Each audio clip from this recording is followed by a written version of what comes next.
Long ago, in the green heart of England, nestled between towering oaks and whispering streams, lay Sherwood Forest, a place full of mystery, wild animals, and secrets. In this forest lived a man who would become a legend.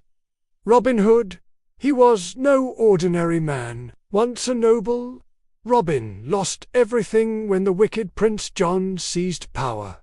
While King Richard was away at war, Robin was declared an outlaw, but instead of hiding, he took to the woods, vowing to fight for justice. Robin Hood was a master archer, quick on his feet and clever with his words, but most importantly, he had a heart full of courage. He and his band of loyal followers, Little John, Friar Tuck, Much the miller's son, and others lived in Sherwood, stealing not for greed, but to help the poor. They would ambush the rich tax collectors, take back the gold stolen from villagers, and return it to those who needed it most. The people loved Robin. The sheriff... did not.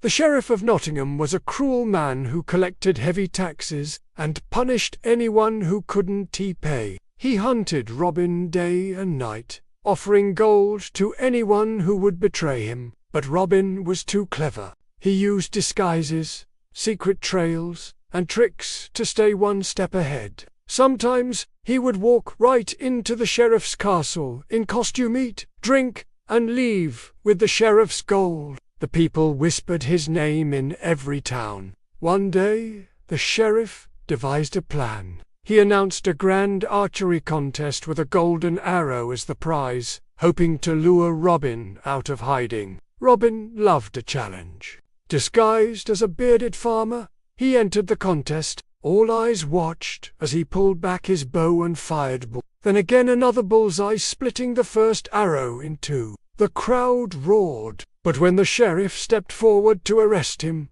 Robin threw off his disguise, whistled, and his men appeared from the trees. They escaped into the forest before the guards could blink. Not far from the sheriff's castle lived Maid Marian, a noble woman with a brave spirit and sharp mind. She had known Robin before he became an outlaw and loved him still. Though the sheriff tried to force her to marry him, Marian stood her ground. She secretly helped Robin with news, supplies, and courage. Together, they planned ways to outwit Prince John and protect the people of England. But even legends can fall. One stormy night, Robin was captured while visiting a sick villager. The sheriff chained him in a dungeon and announced he would be hanged at sunrise. Word spread quickly.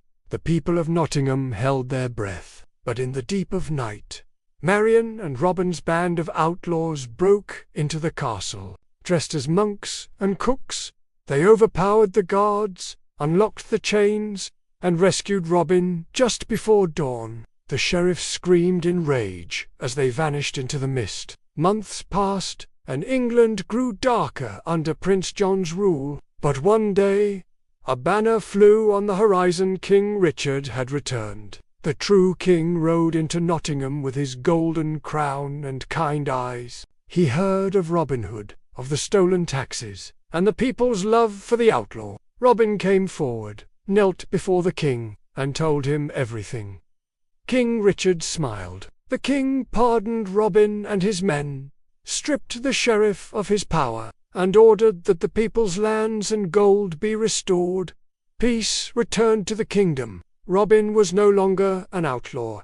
He was a hero. He and Marian were married in the forest beneath the tall trees, surrounded by friends, laughter, and the sound of birds. True heroes fight, not for glory, but for justice. And so, Robin Hood's name lived on, not just as a thief, but as a symbol of courage, fairness, and the power of standing up for what is right. In every forest, in every tale, the whisper of arrows through the air reminds us, right will always find a way. The end.